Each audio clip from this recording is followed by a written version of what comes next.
Welcome in to another episode of the RotoViz Best Ball Podcast. I'm Kevin Szafraniec, and today I'm joined with Neil Dutton. Neil, how's it going?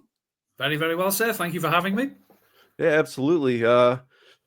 Anybody who's read RotoViz over the past decade or so should know Neil. I mean, he's probably, I don't know, you've probably maybe even written longer than Sean and Blair at the site. I don't know, but say a tight end guru of the site. I think of the current staff, I think I am probably one of the longest serving, which is why it's because I'm very old. So obviously that's I was around, wasn't quite around when we had dial-up internet, but I was pretty close. But yeah, I think this is my 10th season writing for RotoViz. First season was 2016. Because I remember the first article I wrote was about why DeMarco Murray was in for a big season when Doug Peterson took over as the Eagles, and they traded him away. So that was well worth my time. But luckily, the boys, Sean and the FD, bless them, they didn't think get rid of this Scouse loser, and they kept me around. Yeah.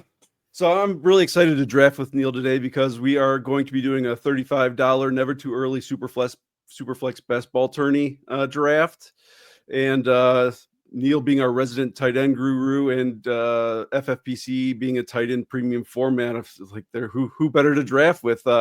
We did do a little bit of game planning before we jumped on here. We did end up drawing the 111 in the draft, and I mean, say like Brock Bowers is really sitting at 9th at ADP. We might be able to swing around and get Trey McBride, and that may be our best case scenario, but I guess we have to see how things shake out before we get started. Is there any other like tight end gems you want to drop on us, or anything that to kind of like as far as tight end game planning that you've been doing so far this offseason? And I definitely think, that if, as with every year, it seems with tight end, if you're not going to get one of the studs, wait. Because then, at the end, when it comes to the season, during the season, weekly, I can tell you about all these lovely players you can stream who you may think, who the hell is he? But I will tell you all about them. So if you can't get one of the studs, you're probably best off waiting, because the middle round tight ends, as we know, they tend to disappoint, not because they're terrible, but just because they don't do what we expect them to do. So again, it's, as I say, we're looking at Bowers, we're looking at McBride.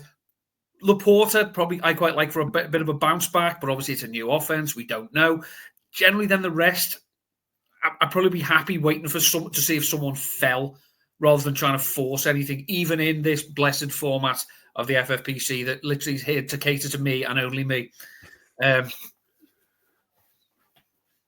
Yeah, I say, and it really is. I mean, I love the tight end premium format. I say FFPC. I mean, there's a lot of hustling and bustling going on right now at the site because we have cut down day coming on March 31st for our dynasty leagues. So I have a couple articles I just wrote recently about targets for that, where basically essentially took Sean's RotoViz Triflex dynasty rankings and kind of compared them against the market values of keep, trade, cut, and try to find values that way and try to find some hidden gems. And there's some good ones out on the site too. A couple, like I say, there's 3 buy candidates that compared with our rankings to keep, trade, cut, it's about a full round 1 rookie pick value. So anybody that wants to go check those out, they're up on the site now. And I say, if all this stuff sounds good, you enjoy the draft that Neil and I do today, we do have a promo code for new FFPC users. It's 25 RotoViz, 25 ROTOVIZ. And that at sign up, you get $25 off your first team at the FFPC. And I mean, I always reiterate, like, it really is my favorite platform to play on. Between tight end premium, they have dynasty, best ball, season long, manage lineups. They really have like a league for everybody. So it's really like, I mean, it's far and away my favorite platform, and it's widespread. It's available pretty much everywhere. I mean, even for, I know a lot of like underdog informants like that aren't available all over the world. I heard DraftKings, got cut out of the UK as well. So, it's available anywhere, and it's fun. So jump on in, and our draft is underway. Let me pull it up. So far, We had the run on quarterbacks to start. We had Josh Allen, Lamar Jackson, Jane Daniels, Joe Burrow, Jalen Hurts, and Jamar Chase was the first non-QB coming off the board at 106. So there's 3 more picks before we're up, and I guess we're just playing the waiting game. Don't think there's any surprises there with that opening. I say even with the tight end premium, the first non-quarterback to go, Jamar Chase. If he can have anything approaching an actual real September, as opposed to what the Bengals usually do of just sleepwalking through it until they're 0-4 and then realize, oh, no margin for error. Here we go. I say he's coming off the Triple Crown. The stats tell us he's probably not going to do that again, but that doesn't mean he's going to be awful. So, and plus, the great thing as well with anyone in that team, they've gone overboard in the offense this year. The defense is still trash. So obviously they're going to have to keep passing the ball. So that's not a terrible pick at all.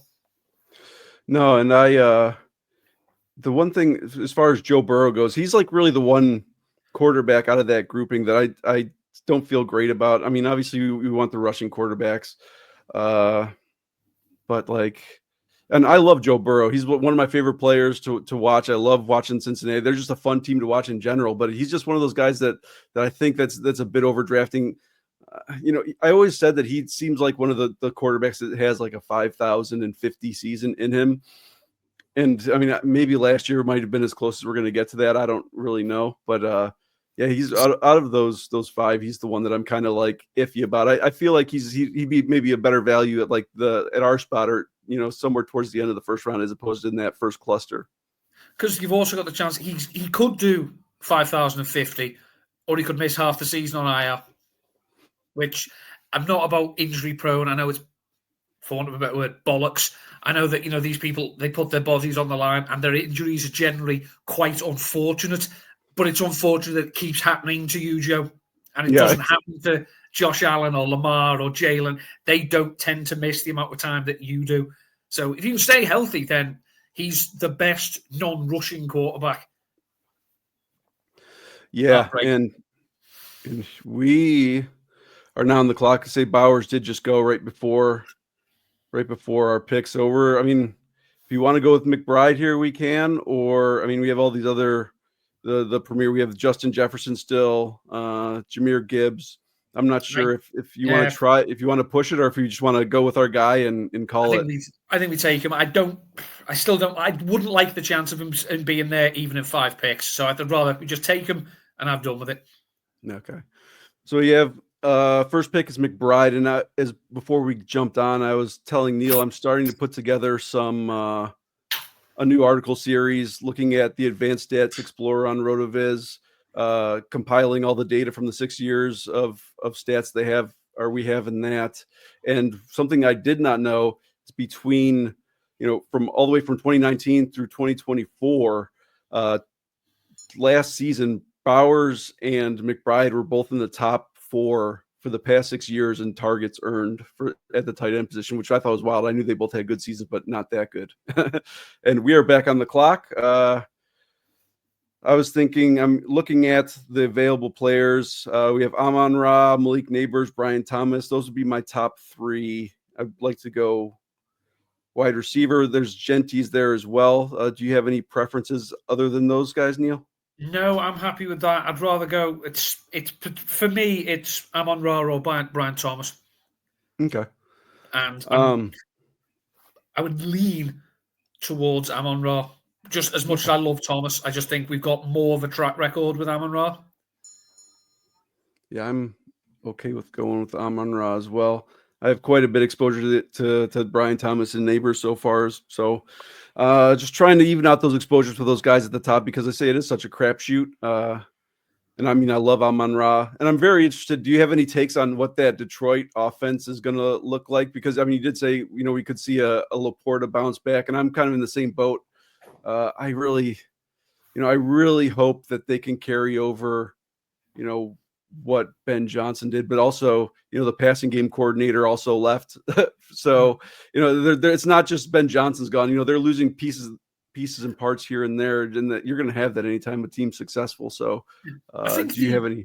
The thing in their favor is I think it gets undersold how much of an impact Dan Campbell actually has on the offense, in that he was running the offense before he literally said to Ben Johnson, "Okay, you take it now." Because once he took over from Anthony Lynn as a play caller his first season, and then Ben Johnson took over as the play caller. So there's still going to be an awful lot of Campbell DNA. Whether they'll go for the weekly trick play that Ben Johnson seemed to like doing, I don't know. But all the pieces are still in place. They've still got all the players. They can still add in the draft. They might look for a wide receiver from where they are. I don't know. But if Jameson Williams can, for a better word, grow up a little bit this season, that's a frightening offense with all the pieces. And it's evidenced by the fact that we are 20 picks in and 2 Detroit players have already gone. So I think that says a lot about the offense. So I'm not scared that they're going to have a massive drop-off without injury, of course. But we don't bet on injury because that's terrible. So I'm quite happy with them. I think offensively they were great.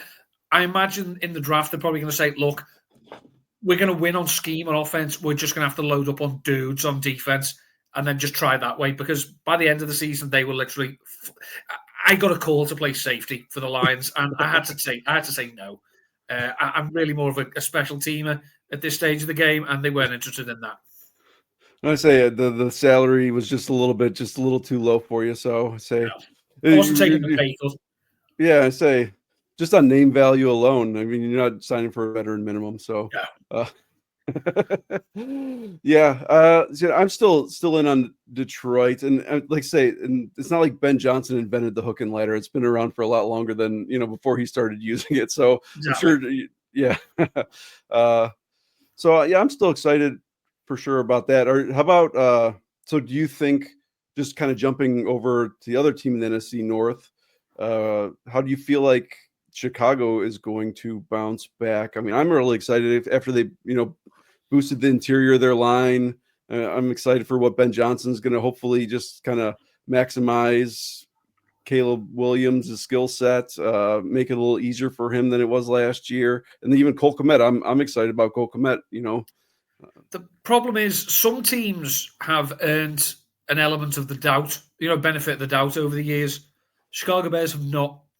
So there's no point for me being optimistic. There's no point me saying it's going to be great because they've done nothing to justify any faith for 40 years. So when it comes to the Bears, you're going to have to show me. Yeah, and we almost had an opportunity to talk about Caleb Williams a little bit more but he just got drafted right before our pick. Of all the players available now, do you have any favorites? I think in terms of the stud quarterbacks, we are running dry a little bit. So I think we've got Justin Herbert here. We could go Jordan Love. Don't really fancy Brock Purdy because he's just not mobile at all. So what do you think? What are you thinking? I mean, honestly, I'm not very excited about any of them with 26 seconds left. I mean, my lean would almost be to go like JSN or McConkey and then kind of see if one of them swings back around to us, but I'm okay with... We can go McConkey. I'm fine with that. Okay. I think he is going to be the dude for now. So, yeah, I don't mind taking Lad. Just because it's a great name. Exactly. I say he does have the best name in the game. So, yeah. I'm always happy with that. It seems like, if I'm not getting really excited about the quarterbacks that are available to me, I'd much rather just stockpile, difference makers at the other positions. I mean, I'm really happy kind of with, and there goes Herbert. So there goes our stack, but, I'm totally fine with doing that and just kind of adding, going 4 QBs later or whatever we have to do as we're back around. Same question, 30 seconds later. Would Kittle be too much of a reach here? I mean, this is our tight. No, I mean, he's at 44. That's no. If we want to go Kittle, I'm 100% okay with that. Yeah, I like Kittle. I think he's a model breaker. Yeah, it's very on brand too. Of course it is. We talked about finding titles and things like that for the show, and I said, oh man, if we just get a couple of elite guys right at the beginning, it'll be real easy for me. So we're just making my job easier for creating thumbnails and titles for the show. So hey, we're halfway there already, baby.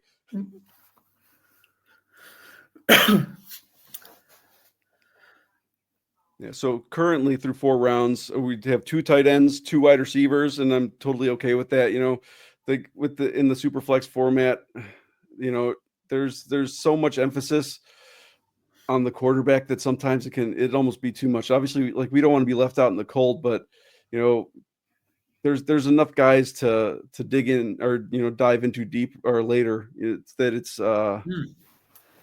I'm not getting those elite guys, I'm generally just kind of I'm kind of piecemealing it and just kind of see who falls to me. But as our next turn comes around, we can see who's there. So obviously you don't want to fall too far, but I think we're going to be totally okay. Yeah, we're looking. We've still got who's gone there. We still have Dak, Drake May, Trevor. We still got some. Drake May intrigues me. Mm-hmm. I think the supporting cast is still weak. I think the offensive line is still a myth. But I think he showed enough last year, May, that he's not going to be the reason the Patriots lose games, but he's going to be a bloody big reason why they might win some. It's just a question of they're going to want to be run heavy, with Vrabel and McDaniels. So, but he does intrigue me. If he's there in 12 picks time, I would be interested. And and there he goes, of course. So. As he goes off the board. Yeah. We say I'm right there with you. Let's just hope that my biggest thing is just Pat into the old regime, Bill Belichick, until turn of the century. They've just been so bad. It's like very on brand for the Patriots to just make the worst wide receiver signings and picks, and just they're awful. They're just like let's just cobble together a room full of like 5 wide receiver threes and just let's hope it works out. And it's just they never have an alpha. Diggs is. He played well enough that there is some hope, but I still just seeing the money they gave him at his age, I think they're just really just grabbing at straws at this point, just trying to get whoever they can. I think with the Patriots, we tried the superstar wide receiver and we put up the video game numbers and we didn't win the Super Bowl. So we'll just go with as you say, we'll have a couple of wide receiver threes, someone who, if he looks like being a wide receiver 2, out. And we'll just be boring because we can't draft them. Mm-hmm. Yeah, so I'm really interested, especially in such a weak draft class for wide receivers. I really wonder if it'd be very Patriots to like grab like 3 day 2, like wide receivers that would most likely go on like day 3 and round 3 or round like 4 to 6 in most drafts like this year, just try to hammer the position and just kind of utterly fail. So I don't know. I'm worried about it, but to your point, is like I would not. Drake May is not going to be the reason that they lose. It'll probably come from elsewhere. So overall, and we have seen, the quarterbacks are continuing to come off the board. After Drake May came off, Dak and Trevor Lawrence are both gone. So now we're kind of looking at Tua. Michael Penix is down there. Penix intrigues me. Mm-hmm. He, like I say, when he came in last year, his first in week 16 and 17, he was still a quarterback 3, and then he had a big week in week 18. And I remember looking at, after the season, looking at the wide receiver advanced stats. Penix had a very good connection with Drake London in the short sample size. So, I'm intrigued by him as well. Especially more season long than dynasty, because I want to see a little more. But at the same time, he could be a screaming value if he does hit here. I do think we should probably entertain starting, at least getting our quarterback. Yeah. So, I'd be happy taking Penix over Tua. Okay.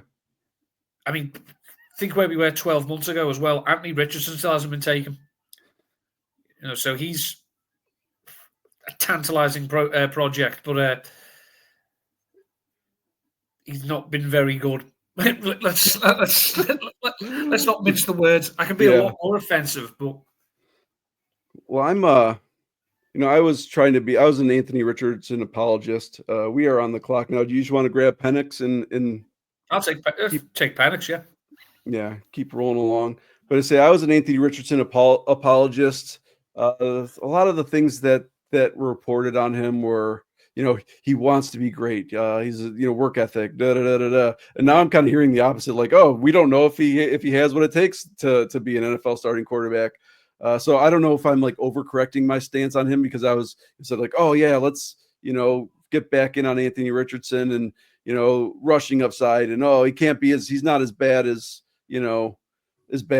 maybe people are saying, and he was that bad. So, so sitting here, Tua's still on the board. There's guys a little further down. So we're currently sitting in the 6th round. So, around pick 60, we're probably not going to be back on the board until, I don't know, say, not doing great at my math off the top of my head. I mean, do you want to grab another Tua now, or do you want to look at other positions? No, I think we can take Tua. I think it gets out the way then. We're not totally left without anyone. I don't love it, but again, the only other guy that I may bring up is Omarion Hampton, who could, be a first-round running back right off the rip. But if I'm happy taking Tua. Okay. And then hopefully we can start looking at the running backs there's still plenty of running backs left. Oh yeah. No one's there's obviously we're not getting any of the studs here, but we didn't expect to. But there's still serviceable backs still to be taken. So I mean, one person that we, if it would have been very on brand, of course, if we'd have took TJ Hawkinson then. But I think I do have to acknowledge there are other positions, so we shouldn't do that. I've been drafting a ton of. Yeah, we do have the option of, if we can get him a bit later on, Jonnu Smith for the stack with Tua. So, and even we don't mention that other stack though, because we don't even know if that stack will be there. Or no, Jonnu's gone. Well, I was talking. I mean, where are we at on Pitts? I mean, he could be. I think from. I hear some trade talk, mostly from the media. I've never heard anything coming out of Atlanta saying, like, hey, we're thinking about trading Kyle Pitts. No, like, we're in talks to trade Kyle Pitts. But every media source says, oh, man, I really think that Atlanta could trade Kyle Pitts during the draft. So I don't know. I mean, I've taken stabs on him. There is very little that this front office have done that you can look at and say, that was a sensible move. From drafting Pitts to then taking, Bijan when it looked like a luxury pick. Drake London was a good player. I think that was fine. Taking Penix after the Kirk Cousins. I think there's been enough time to actually look at the Atlanta Falcons front office and say, you don't know what you're doing. So Kyle Pitts, should they trade him? Probably. And he'll be great for someone else because he looks like that classic, my God, he sucked on his first team, but his next team will be great. It's happened before. But there is also the fact that last year and the year before, he doesn't look right. And ultimately, I'm not a film guy. I'm like, but I have eyes. And if this physical unicorn is supposed to be absolutely dominating athletically, and he's running like me, I think that's a problem. Yeah, I mean, I'm trying not to get sucked back in. But I mean, as you see his ADP drop and drop and drop, it's just like you see that name and you kind of look at the other names around it, and Kyle Pitts start telling yourself a story, especially in another place. What he may be able to do, and I mean, if he does get traded, I say there's probably like 50% of the teams in the league if he gets traded to, essentially, really any competent team that he would get traded to, a competent offense. That his ADP would probably jump at least a few rounds, if not more. It's easy to imagine that buzz, that hype train going, because just them saying, Atlanta's the problem. Because even with the year before with Arthur Smith with Jonnu there, it's Arthur Smith's the problem, but we actually found out that Jonnu's actually pretty darn good. Yeah. It's so been saying for nearly a decade, but what do I know? I've only written more words about middle of the road tight ends than any other human being on the planet. But oh my gosh, it's amazing. So it's not hard to imagine that hype train picking back up. And so we are currently, 6 picks away from coming back around to see Anthony Richardson's still on the board. He's one of those guys that you cannot really, you can see him tumbling. You never really know. He's just kind of a crapshoot. He has an ADP, but you never really, can guess where he's going to go. Thinking, do we need to? We probably do need to start looking at running back. Let's say Demont, Judkins. Let's say, hate to keep going right back to the Detroit. This isn't the Detroit show. But do you have any sort of worry that they may lean even further into Gibbs this year? Or do you think it's still going to be that really good, balanced split between the two? I think I think they've shown that when one of them is injured, they're happy the other one having a bigger role, but they'd rather they were both healthy so that they don't have to do that.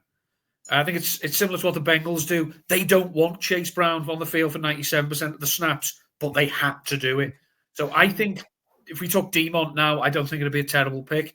I just think that offense is still going to be really good, and it is still based on getting, it does that stupid thing. It gets all their good players involved. So I think Montgomery's still got a lot to offer. Yeah, it's a novel idea. Get all your good players involved, not just, one game, one another. It'll never work. Oh my gosh.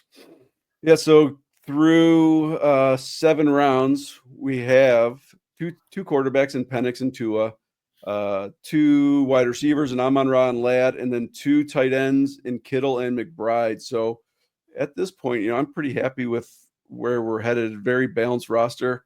I say there's not really, too many arguments to be had as long as, basically Penix and Tua stay healthy. I feel comfortable with their production. I would be opposed to, we could go perfectly balanced here and try to, the next running back by ADP would be Najee, Caleb Johnson, Tony Pollard, Jaylen Warren. I like Pollard, I think he was good last year, and also as well, rookie quarterback, best friend is his running back. Pollard's an extra year removed from that injury. I wouldn't mind Pollard. I think Harris has got as much chance to be usurped as he has to being the starter all season. Yeah, and I mean, I haven't been tooting the horn of Caleb Johnson, but he is intriguing to me as far as the rookies go. He could easily be a guy that could come and usurp really any, middle of the road back. I have Pollard at the top of the queue as of right now with 10 seconds left. Is there any other picks to be even talked about, or you want to roll with Pollard? I'm rolling with Pollard. Okay. So we have Pollard, and he's someone too that I think, wasn't as bad maybe as maybe he got a rep for anywhere. You mentioned the injury and being another year removed from that. I do like Tajay Spears as well, but I think Pollard kind of got a bad rep from that his last year in Dallas, where he just volume, and the efficiency just cratered. But he's still, I still enjoy him. He's a guy that I drafted a lot of last year, and it didn't really necessarily work out as well. My biggest thing was I thought Bill Callahan going there to coach the offensive line would build them up a little better and have them playing a little better than they did. But at the same time, when you're relying on Levis and Mason Rudolph to lead your offense, it's not surprising that they stalled. So let's hope that maybe Cam Ward going there, like you mentioned, kind of dumping off to him a lot and picking up some carries, because even the bull case for him and Spears last year is hey, these guys have both shown that they've been able to do it in split backfields. They don't necessarily need the workhorse role to be productive, and maybe even them splitting the backfield carries may be to the benefit of both of them. Yeah, couldn't agree more. And ultimately, as I say, we know that Callahan. We know from the coaches he's worked with, the systems he's been at, he wants to pass the ball, but those systems have also used running backs in the passing game. So if he's got players like Tony Pollard and Tajay Spears who've shown that they are not terrible as receivers out the backfield, they're going to get used. Because let's be honest, aside from Calvin Ridley, his ADP is probably normalized from where with the type of player he is. It's not great. Chig Okonkwo, again, another middle of the road tight end that I've spent many hours writing about. He looked good at the back end of last season with Mason Rudolph. Yeah, but he's looked good in various spots over the years. It's consistency with Chig. This is the annoying thing. And that's the one thing. So yeah, if they didn't look like they're going to be drafting a rookie quarterback and re-sign Mason Rudolph to be their starter, I think it would be wheels up on Chig, because like you said, him and Mason seem to have a pretty solid connection at the end of last year. But I don't really know. I mean, hopefully, assuming it's Cam Ward there, hopefully that carries over and maybe it was more of a quarterback problem as opposed to a Chig problem, because get me wrong, when was Chig a rookie? Was it 2022 or 2023? So, yeah, this is his third year. That was his third year last year. Okay. So it was a contract year for him. So, and I was wondering if he had who the quarterback was his rookie year, because I'm like, oh well, he had Levis in for a couple of years, and Tannehill. Oh yeah, that's right. Yeah. How soon we forget. Exactly. Yeah. I mean, it might as well be a decade ago. three fantasy seasons ago. Don't ask me what was going on week 3 of last year. So swinging around, we're currently about 7 picks before we are back on the board. I do like having a couple of these veteran guys because, I mean, obviously I've been hammering rookie running backs. Really, it's hard not to with such a strong class. And a lot of times, even though I say I'm not going to, coming back around, I'll have, just a litany of rookie running backs. And I'm like, oh, well, I just hope that they break through, because, some of those guys are going to get buried on depth charts and things like that. So it's kind of, love the rookie running backs, love, going for the young guys, but at the same time too, having some, at least, especially some early season production to kind of fill in the weeks beforehand in like a best ball format is always going to be, ideal. That make sure that we are getting production, because even if those guys all hit at the end of the season, if we were lacking running back points at the beginning of the season, it's probably going to be all for naught. So yeah, when we're 12th, by week 10, and then the running backs all start producing, it ain't really going to help us that much. Yeah, absolutely. So coming back through, so by ADP, the top players left, we have Pickens, Judy, Shedeur. Juwan Jennings is somebody who I think may just turn into the wide receiver 1 for San Francisco this year. I don't know. I mean, we're extremely balanced across our entire roster, so we can really go whichever way we want to. I mean, my lean would probably be either Jennings or Judy right now. I don't know if there's any other names. Jennings has the benefit of, I say, everyone else is going, so it's just going to be him and Kittle, who we've already got. And Judy, we still don't know who's going to throw him the ball. And Judy's inconsistency over his career I'm not just prepared to trust and say whoever the quarterback for the Browns is going to get the ball to Jerry Jeudy. He's not been that sort of player. So I'd be happy with Jennings. Okay. I mean, I liked him a lot. And I'd say that he's one of those guys that hopefully that it's rational, just for the fact that I had him on so many teams. I picked him up in so many leagues last year, and he did, really well. He kind of came through for me as one of those waiver wire, gems that hopefully I'm just not looking at him through rose-colored glasses. But I really do think, he had like a 25% target share in that very, very congested San Francisco wide receiver room. So I'm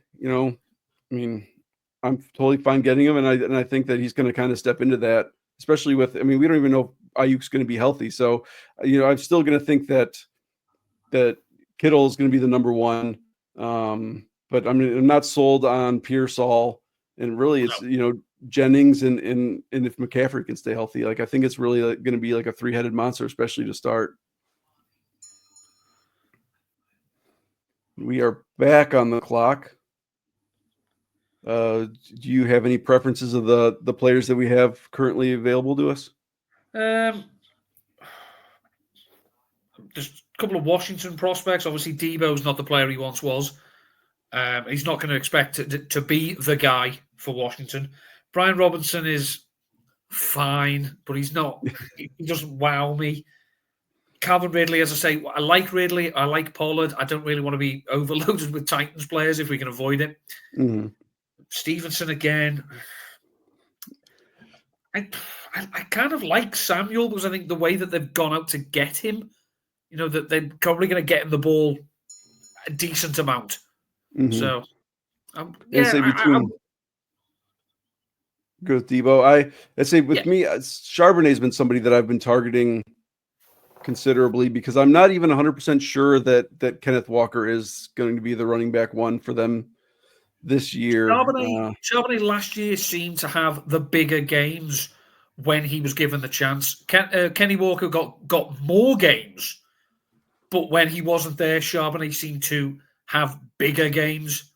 So again, it's a new offensive staff, it's a new offensive system. They would be foolish to say we don't need a running game. We've got Sam Darnold. You'd assume that they probably both get worked in to an extent, but there is always the chance that this team, this Mike McDonald, he didn't draft either of them, so he's not linked to either of them, and he may just decide, look, you're better, so you're going to get the ball. Mm-hmm. And I just wrote up for the site. I did a kind of like an off-season piece after they signed Kupp. I kind of just looked at the whole team because there was so much flux in that organization, at least on the offense this offseason, that I just figured it'd be good to just kind of like look at everything and kind of try to sort it all out. And with Charbonnet, even though, when Walker and Charbonnet were both healthy, Walker was the clear running back one, but with Grubb being gone, who's to say really who's going to be number one? Like I say, at least it'll most likely be at least like getting closer to a 50-50 split. And the thing is, Walker is always, either missing time or dinged up. It seems like every week he has some new like nick or ding that lands him on the injury report. And to say, like, even if all things remain equal, because literally even a lot of the advanced stats, were either equal or, slightly leaning towards Charbonnet. I mean, who's to say that Walker doesn't get hurt and Charbonnet gets a couple of those big games and he ends up, as far as fantasy purposes, being the running back one for that team next year. And like a 5-round discount, that's something that I'm willing to buy into, because I feel like, maybe at worst, maybe it's a 50-50, assuming maybe both of them stay healthy all year. So he's a guy that I really wasn't, he's just kind of boring. He's just kind of like the boring plotter sort of guy that doesn't really get me excited. But I mean, after seeing kind of what he did last year. We've got Clint Kubiak, who, if we go through the whole lineage of the Kubiak, the Shanahan system, generally these coaches tend to want one back to do everything. Mm-hmm. And ideally, they'd probably want the one back who can do everything well. Well, Walker can't catch. Charbonnet can. So again, if you do we're not going to be tipping our hand when the running back's in. Charbonnet is probably more suited to a Kubiak, Shanahan, whatever it is, system than Kenny Walker is. And I'll keep calling him Kenny because he can't stop me. Yeah, he sounds very regal. Kenneth Walker III. Yeah. But he's just Kenny to us. We've known him for a while. Kenny to me, yeah. So we're 6 picks away. Our current build, we're sitting at a 2-2-4-2 build. Very balanced out. Penix, Tua, Montgomery, Pollard, wide receivers Amon-Ra, McConkey, Jennings, Debo, and then tight ends Kittle, McBride. I mean, I'm really digging this, and we really I feel like we can really, go whichever way we want to with this now. So kind of how are you looking going forward? Is there any, do you think trying to like pick up a decent quarterback is the way you generally go from here, or kind of lean more into running backs? Like, how are you kind of feeling about our build and where we should be going forward? Looking at the players that's still available, it looks like we are about to hit serious rookie country. So we got a lot. We put likes of Colston Loveland, Egbuke, Scatterbo. Great name, wonderful. I love Cam Scatterbo just for that name. Again, quarterback. There's not a lot. There's Russell Wilson. I can't guarantee he's going to start 17 games. I think if the Giants do start him for 17 games, it's just embracing the mediocrity. Scatterboo just went too. Scatterboo's gone. So, again, we've got Michael Pittman, who could be a high volume receiver, but it depends what they want. It depends who's playing quarterback. Yeah, I don't have a strong lean. Yeah, we're kind of getting to a gray area of the draft. I mean, I was drafting Russell Wilson a lot earlier just for the fact that I just assumed he'd be starting somewhere, and when his ADP was a little depressed. And now I'm kind of like, I don't even know. I mean, almost lean into somebody like just the off chance that like a Jalen Milroe or Jackson Dart starts later in the season, like to maybe get some sort of upside that way is kind of way that I've been playing it more recently. I mean, Stevenson isn't a guy I get excited about. There's that guy Pitts there, Cup.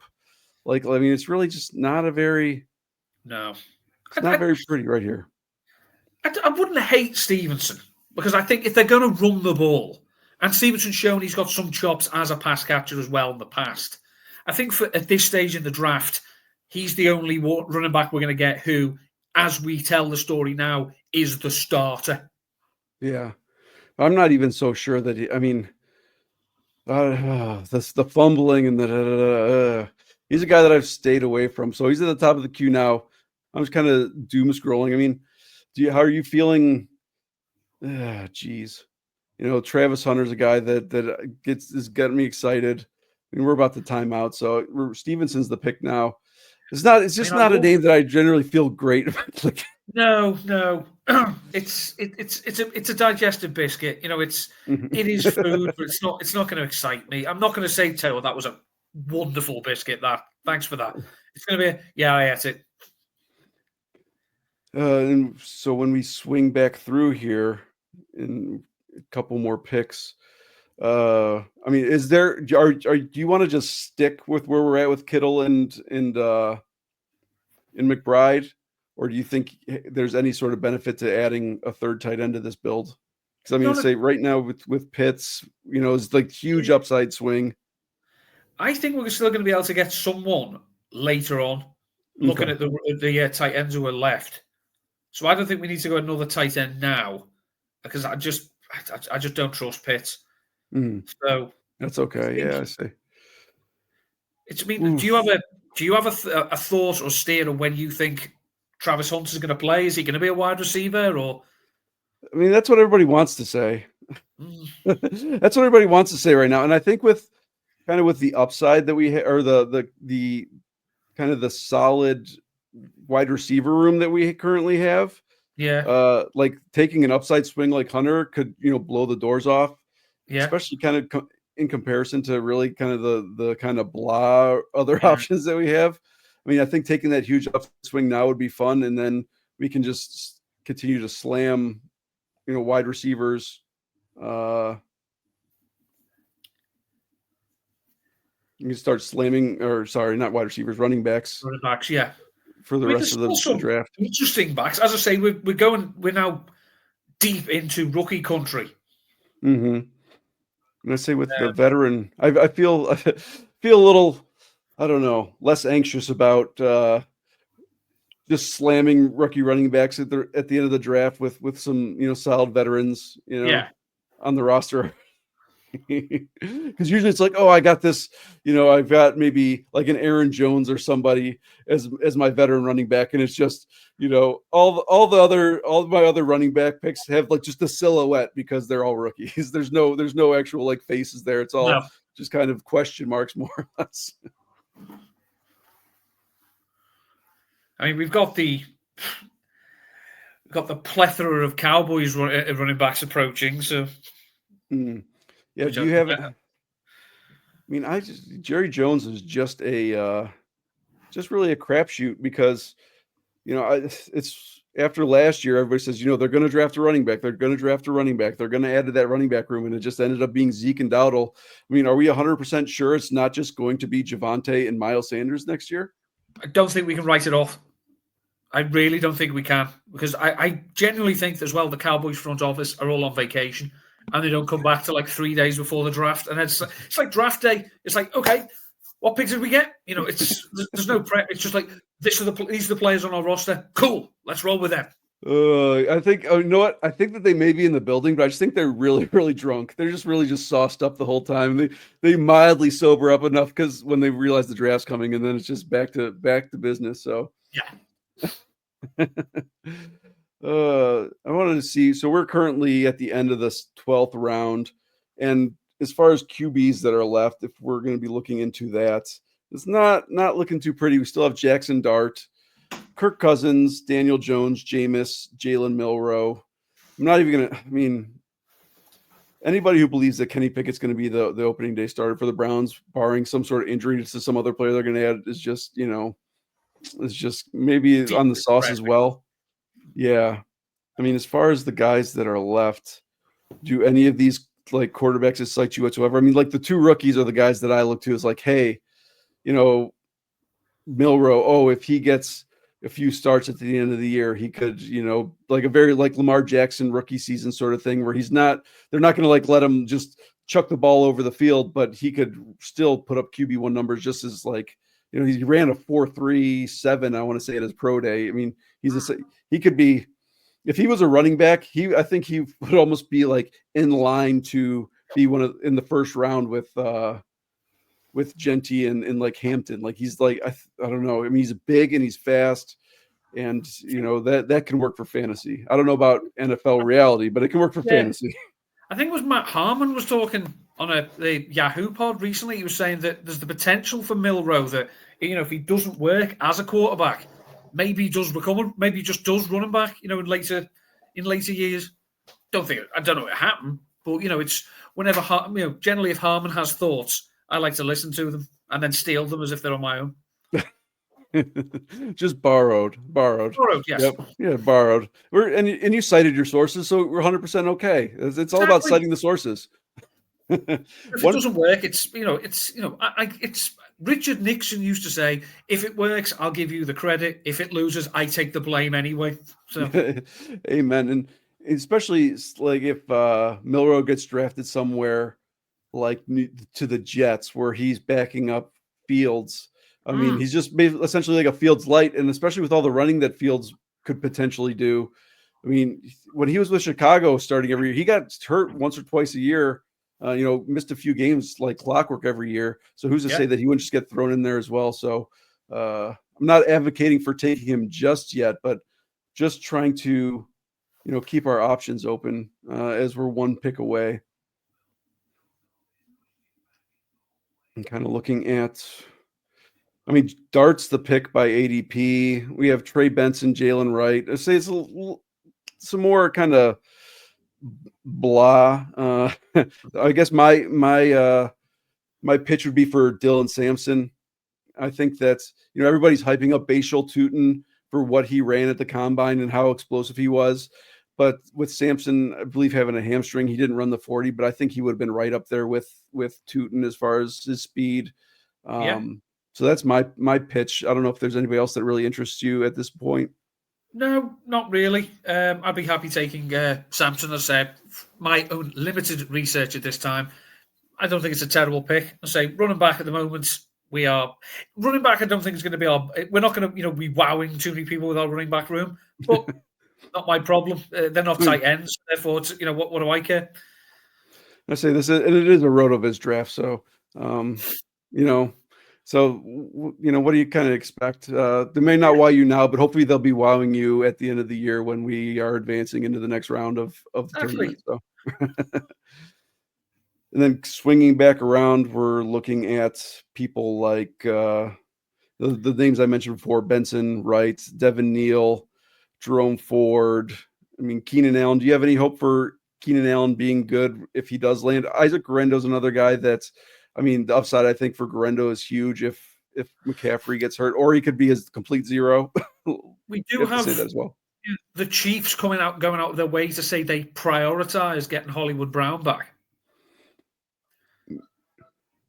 Yeah, let's see, Hollywood Brown. Yeah, I mean, I think a lot of what is maybe holding my opinion of him down is just for the fact that he barely played. But even when he did come back, he I think he got about like 8 targets right off the rip in that first game. Yeah. So if we wanted to go, I'm okay with going Hollywood because just basically I'm need to get my exposure up. He's somebody that I don't have a lot of. I was drafted before he got re-signed by the Chiefs. When his ADP was depressed a little more, I was happy kind of clicking him just for the fact any free agent that's still out there, and that's even my kind of Keenan Allen case. I don't think Keenan Allen's dust. No. But just, I mean, it's I don't know. I don't want to say it's free money because that sounds too cocky, but like at the beginning of free agency, all these guys with all this uncertainty surrounding their landing spots, it's like, as soon as they sign anywhere, it doesn't really matter, maybe 90% of the teams. If they land on 90% of the NFL teams, their ADP is going to shoot up a round or two. So I just hammer a lot of the free agents. And I really do. I think as well, just speaking as someone who, is an Eagles fan of considerable vintage, I know for a fact, and I'm prepared to state this, to stand up and testify in any court of any land. Andy Reid despises what that Chiefs running game is, and he's not going to put up with it for much longer. So he's going to pass the ball more. So it's going to be slight upticks in volume for Hollywood. Rashee Rice is going to come back. We've seen Xavier Worthy do it. Travis Kelce, they'll roll him out for the playoffs. Andy Reid hates running the ball with the intensity of 1,000 suns. They're going to pass the ball. And I'm here for it as well. Let's say just what I mentioned at the beginning of the show, the FFPC kind of targets list. Mahomes was on there as far as one of the targets because in our RotoViz Triflex rankings, I believe Sean updated them on March 3rd. So it was pre-free agency and things like that. But pretty much the market value on keep trade cut for Mahomes is 2 rookie first round picks, and we currently have him at 3. So I mean that's a full rookie pick value, and it's like I really do have just a hard time believing that Mahomes, he was the QB 8 in 2023, fell to the QB 12 in 2024. Like I have a hard time believing that he's not going to be jumping back up to at least top half QB 1, QB 6 or higher, through the majority of the rest of his career. He's just too good. He's on this like greatest of all time trajectory. And like you said, to your point, Andy Reid, going back to his days of the Eagles, he doesn't want to run the ball. No. So I just, I feel, obviously these cover 4 deep, we're going to prevent the deep plays, kind of has them doing the dink and dunk stuff a la, Brady during his, the end of his Patriots career. But as these running backs are just running all over defenses, there's going to be a shift or maybe it's going to come back towards the middle. And I think at that point, especially with the young talent they have between, like you mentioned, Worthy, Hollywood's still explosive, Rashee Rice underneath, and even Kelce, they have the guys who can fill up the middle of the field and the guys who can go deep. So I'm here for it. I'm very excited. Hopefully we see it in 2025. Mm-hmm. Now that it can't hurt the Eagles. Oh, yeah, absolutely. This is a question I've been posing, especially as an Eagles fan. I think your opinion may matter slightly more. How do you see that wide receiver, or I guess that whole entire receiving room kind of shaking out? Do you feel like there at any point there's going to be a shift between Devontae Smith and AJ Brown, or do you feel like those guys are just pretty much locked in for essentially in perpetuity for their entire 10 years with the Eagles, as long as they're on the same team? Do you feel like there's ever any way that Devontae can kind of jump AJ Brown and we see that shift at some point? It's interesting that last year of the 3 seasons that AJ has been with the Eagles, last year was his highest target share per game. He was up around 31%, whereas the previous 2 years he was only at 27%. So whether that's a Kellen Moore thing, I don't know. Devontae Smith is probably the 2nd or 3rd best Eagles wide receiver during my time watching them. His problem is that AJ Brown is either the first or the second best wide receiver I've ever seen. So I don't think Smith's game is translatable to be the guy as much as AJ Brown's is. AJ Brown could go somewhere and be a great 2, or he'd be a very, very good 1. I think Devontae Smith is a very good 2, whereas in his first season as a rookie, he was a good number 1 for the Eagles. But that's when they literally just went, no, we're just going to run the piss out the ball. So personally I hope that it's a question that never gets answered because they'll stay together forever. And that's, I mean, there's always so much that's brought up about, Devontae Smith's weight. And it, it was a big talking point when he was drafted and early in his career. But even though, he hasn't really put on much weight, he doesn't, I don't feel like he plays like a player who's as small as he is. He looks more like a more well-rounded player. I mean, he goes over, I've seen him go over the middle. He doesn't play down to his size. No. Someone like Jalen Reagor, who was bigger than Smith, played smaller than him. And, if there was a sideline he could find when he had the ball in his hand, he'd find it. Whereas Devonta never plays that game. He invites contact, but he doesn't shy away from it. Yeah, and we are back on the clock now. My pitches would be, well, I mean, Rashad Bateman's interesting, but we are currently sitting at 6 wide receivers. So, I mean, I don't know if receiver going further, and I think adding a few more running backs would be helpful. I mean, Giddens or RJ Harvey would be my 2 favorites right now. Rashad Bateman is interesting. I like what him and Lamar were able to do last year. Is there any other kind of names that are jumping out to you? No, not at the moment. I have heard some good things from various people about RJ Harvey. So I wouldn't be adverse to getting him on board, having a piece of that. Yeah, and when I started watching RJ Harvey, he reminded me a lot of Kenneth Walker. Kenny. Kenny. He may be Kenny the fourth, but that's kind of really the 1-to-1. Obviously, he's an older prospect, meaning Harvey. I think he was in college for 5 or 6 years, so he's a little long in the tooth. But I mean, he's explosive. He's electric. And actually, we're about to be back on the clock again. I mean, the other player that I currently have in the queue is Trey Harris. He's available. Kind of fun. I mean, Giddens is more exciting, especially with us needing more running back. That's where my lean. And the other guy that I would bring up, and I would kind of want to get your opinion on, is Jatavian Sanders. Is he somebody that you're kind of looking to, you think that he may take a step in year 2? Yeah, I think he wasn't terrible last year in context of what rookie tight ends are supposed to do. Obviously, he was playing on a mostly terrible offense. But I liked Sanders, but I'm still conscious that I think we do need more help at running back. So I'd be happy to go with Giddens. Okay. And then the other player who's a little bit further down was Jaden Higgins, who I would actually prefer over Trey Harris. But I think we're doing pretty well at wide receiver. So going with Giddens is never a bad idea. He's probably my most, I'd say Sampson is, I think, my most owned running back right now, but Giddens is not far behind. So, I mean, Giddy for Giddens. There we go. Yeah, amen. He reminds me. I'm trying to think of, he has like that upright running style. He's tall and like lean, but I mean, he's explosive. He can catch the ball. He's just, he's one of the guys. I shouldn't be saying this about, well, both of my top 2 running backs, that my top 2 own guys, are both guys that I could see being buried, but coming on in the second half of the season, which would not be ideal for me. And they're both, I mean, with the strength of the running back class this year, they're both, they're both guys that could find themselves in that situation where they would probably be like locked in day 2 picks in most years. They may fall to the beginning of day 3 this year. But I mean, that's more of a testament to the tight end or the running back class as opposed to an indictment on their talent. So yeah, let's just roll the dice and hope that it works out well for us.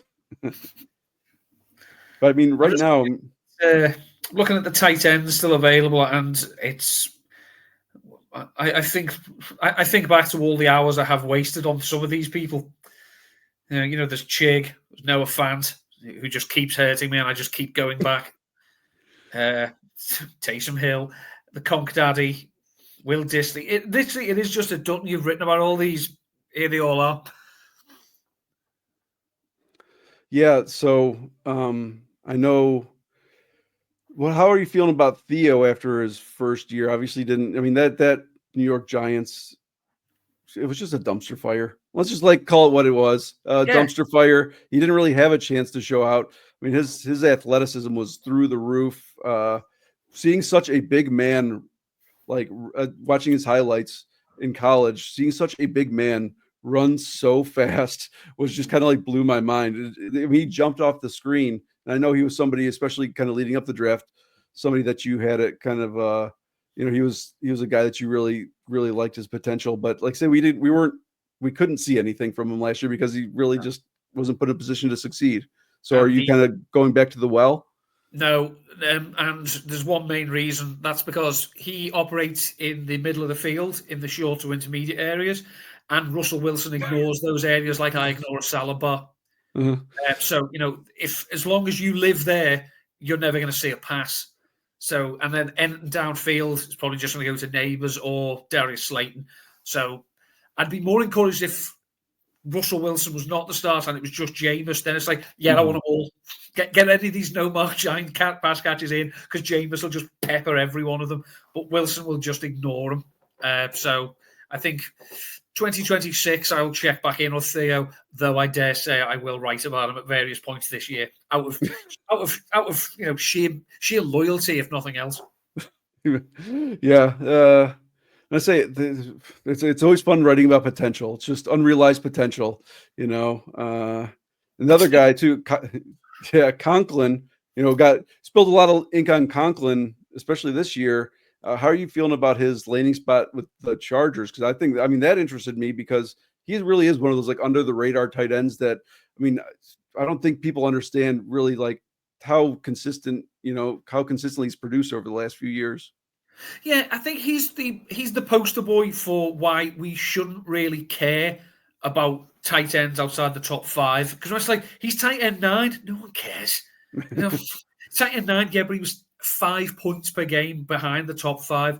He runs all the routes, never comes off the field. He's running all the pass routes. He will catch what's thrown at him.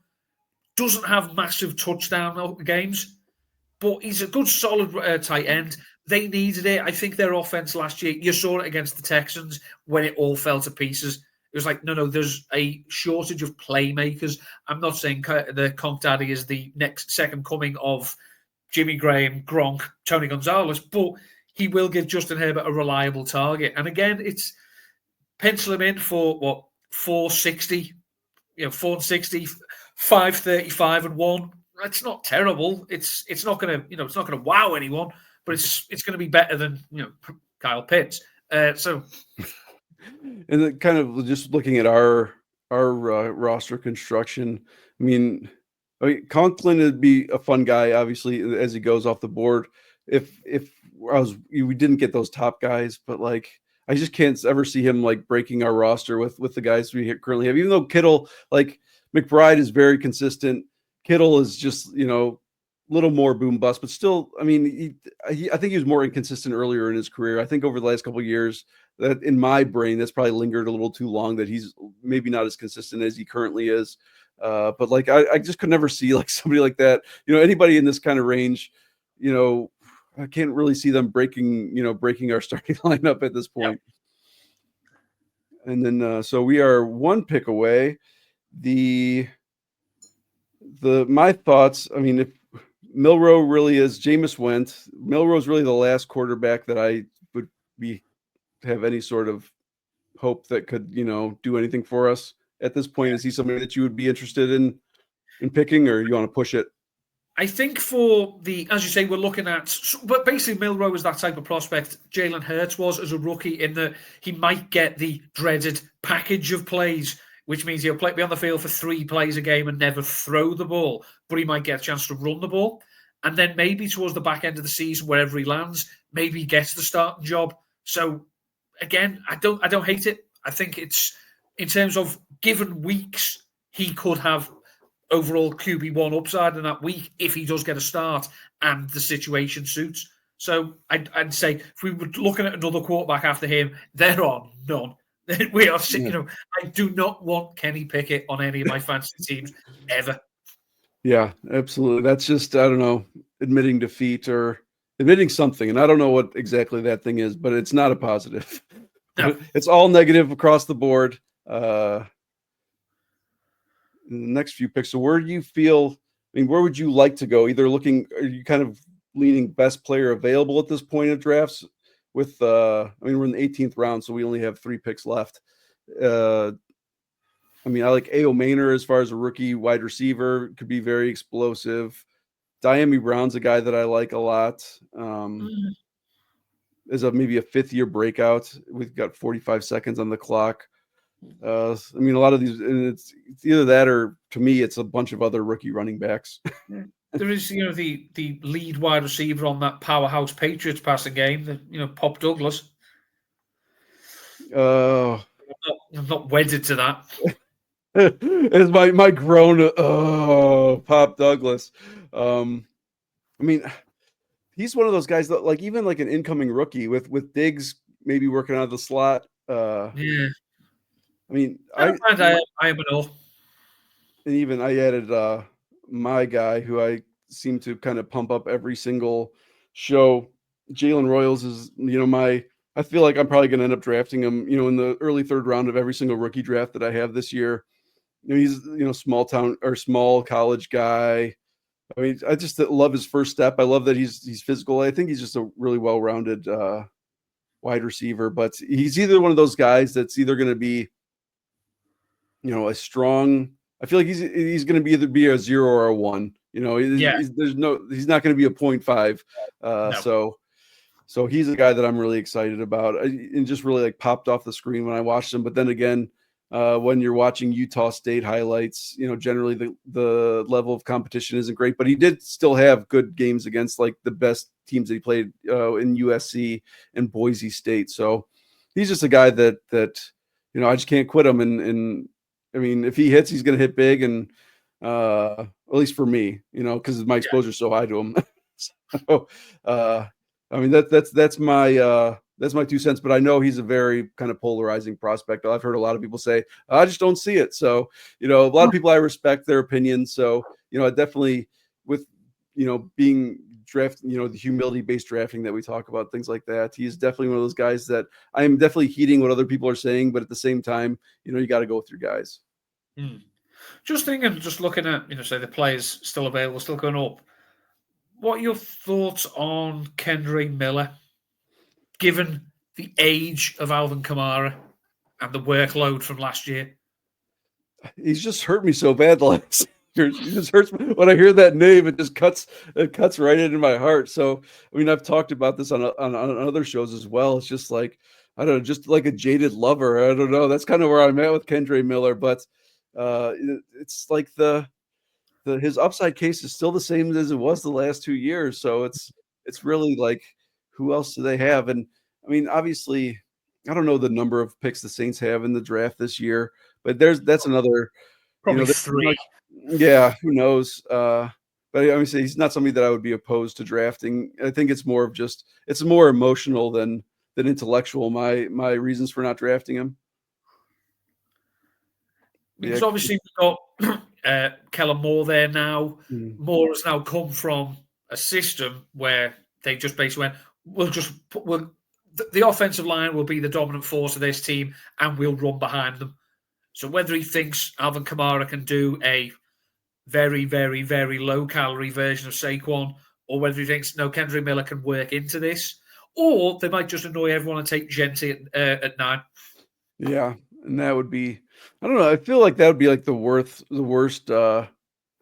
possible, scenario for everybody involved. It's like, there goes because it's not, with all the money that they're paying Kamara, and they said they want him to retire there. That just like tanks the value of Genti and Kamara. And words are words, and we can't always just trust them 100%. If Genti was there, who's to say that Kamara would be there? But you figure at least for 2025 they would both be there together.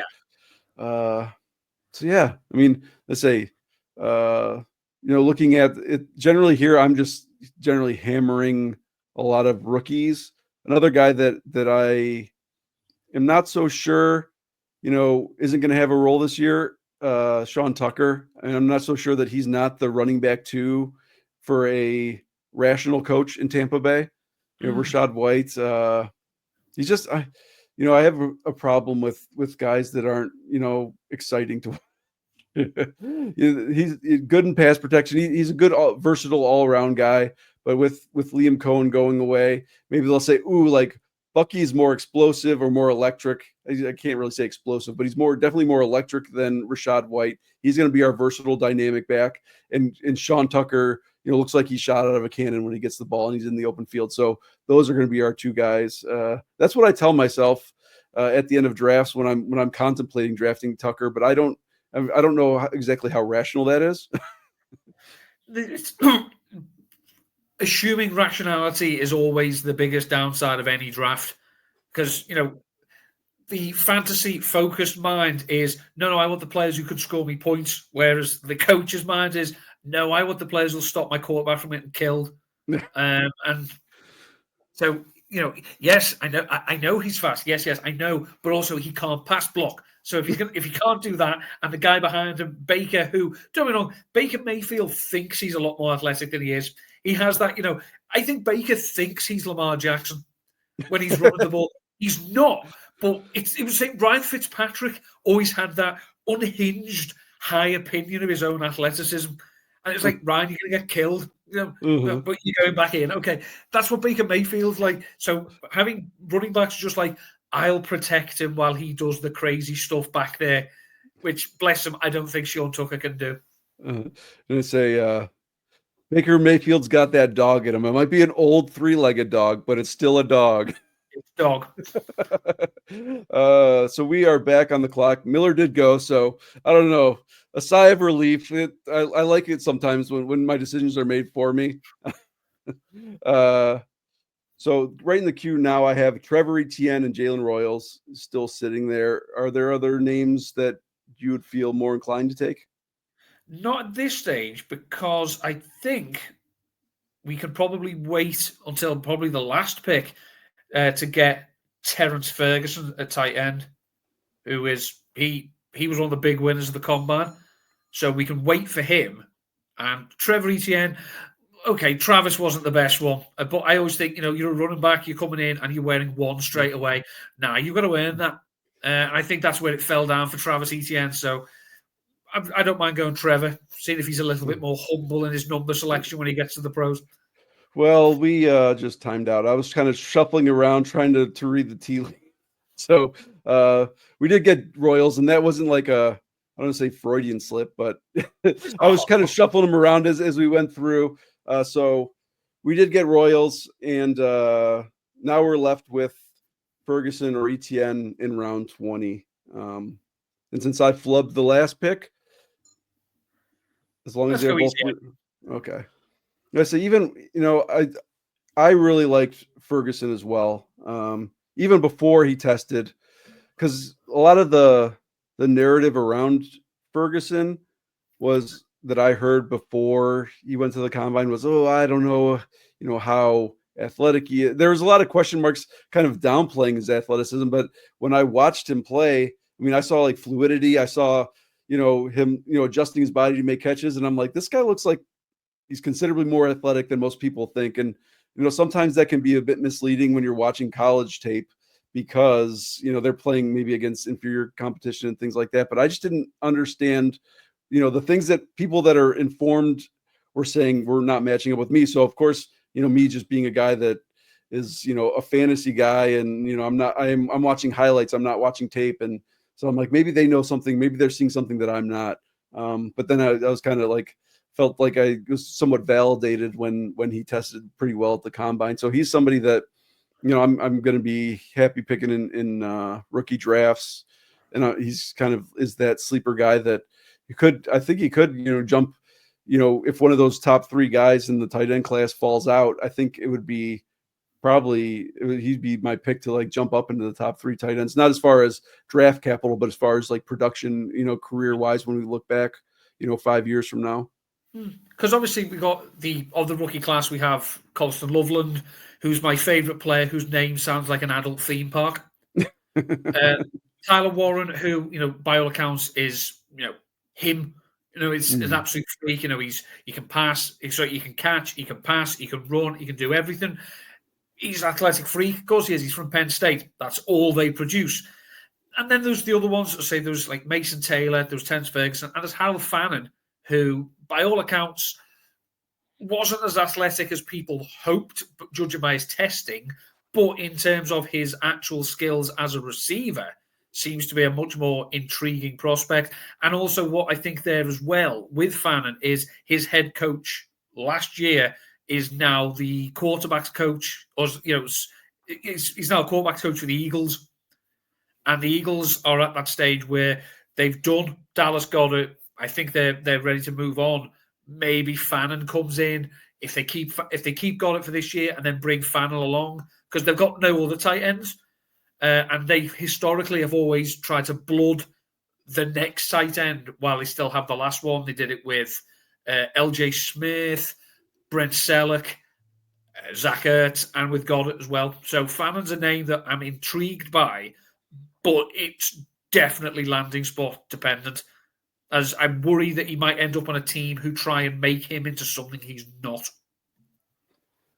Yeah, and I know, he's one of Blair's favorites in this rookie class as well. So between hearing it from Blair and hearing it from Neil, especially with the little, extra tidbit, wait until the end to really sprinkle in, the best part of if he lands with the Eagles, there's already that connection there.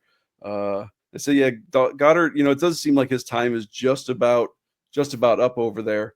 I think it's sad because in terms of talent, he's one of the best tight ends in the NFL. In terms of availability, not so much. And I think someone said, I heard Howie would probably take a 2035 conditional 7th round pick just to get his contract off the books, which I think is probably a little bit excessive, but I certainly don't think it's beyond the realm of possibility. So just trade him for the Colts already, and I'm done with it. Yeah, that's where tight ends go to die. Just trade him to the Colts. So Anthony Richardson, he's tall, but I still think Anthony Richardson could overthrow him. And maybe, and Jones can probably throw it at his feet. He'll get a little bit of between the two of them. They, if they just kind of each threw him a ball, split the difference, it's going right into his chest. The possibilities are absolutely endless. So we have made it to the end of the draft. Our final roster is Michael Penix, Tua, Jalen Milroe, quarterback, David Montgomery, Tony Pollard, Ramondre Stevenson, Dylan Sampson, R.J. Harvey, DJ Giddens, Trevor Etienne at running back, Amon-Ra, Ladd McConkey, Juwan Jennings, Debo, Travis Hunter, Hollywood Brown, A.O. Maynard, and Royals at wide receiver, and McBride and Kittle at tight end. And just getting to the end of that roster, it's so pretty. Once just seeing those two names at the end, just make it. It's like, oh, okay.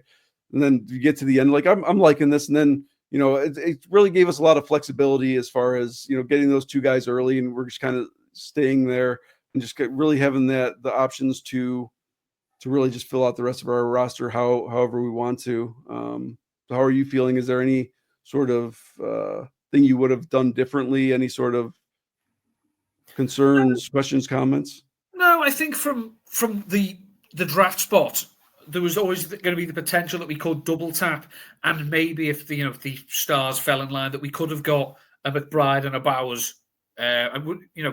So I think we did well to not reach. I say not let my tight ends are the only thing that matters. We must take them all. We've run the risk there. If George Kittle can get there doesn't need 10, 15 targets to get there. McBride gets peppered with targets.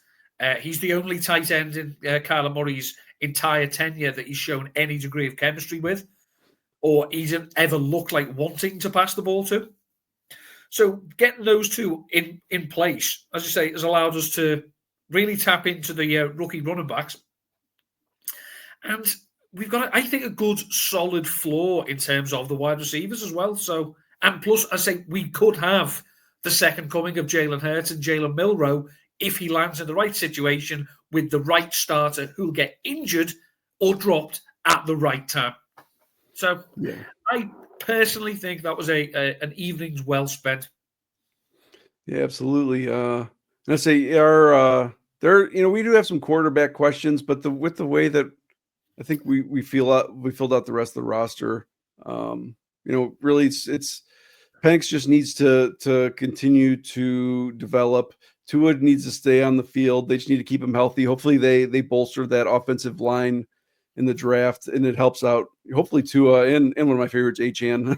Let's just hope it works out for everybody. But I say it's really, it's really one of the, if I'm not getting the quarterbacks at the top, this is kind of the sort of build that I'm really looking for. It doesn't necessarily, there's some anxiety that comes with it as you're in it because you don't know who's going to get to you. But when we get to the end and kind of look at it, you're like, yeah, I'm we have two guys that are, barring injury, are locked into starting positions. And I'm really wondering with Penix. I mean, he really being left-handed and all that, he just looks like Tua, but we can't really forget that I think he ran like a 4.4, like a high 4.4, a low 4.5 40 at his pro day. So I mean, the guy can move as well. So I am worried that we have cornered the market on left-handed quarterbacks. Yeah, that's what it's all about. Yeah, as being a left-handed weirdo myself, I don't know. There's something to be said for left-handers. It may look a little awkward, but we get the job done. So, so that's it. I'm happy with the way this roster ended up turning out. Very happy that you're willing to come on and talk some tight ends with us, and amongst other positions. It was a really good time. I had a blast. Hopefully you enjoyed it. It was a Saturday evening well spent. Yep, absolutely. Thank you very much for having me. I will try and do it again. Because as I say, any opportunity to talk fantasy and in particular wax lyrical about tight ends, I'm going to take. Amen. And do you have anything coming down the pipeline in the near future as far as that you want to hype up?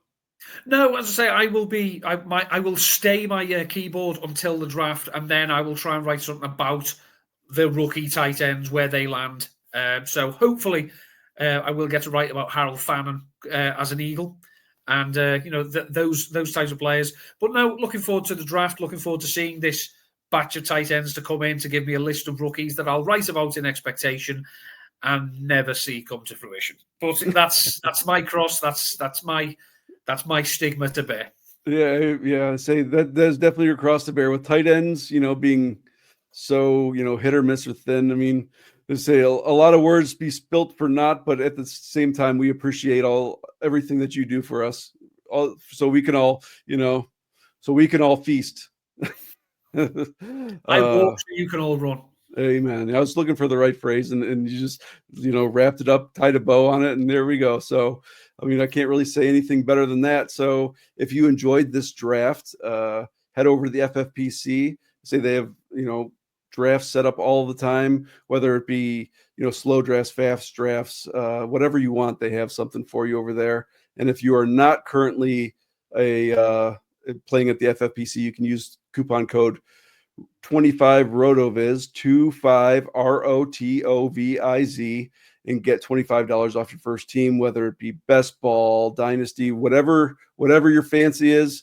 $25 off your first team with that coupon code. So thanks to everybody for tuning in. It was a blast, and we'll see you next week. For Neil, I'm Kevin. Take care, everybody.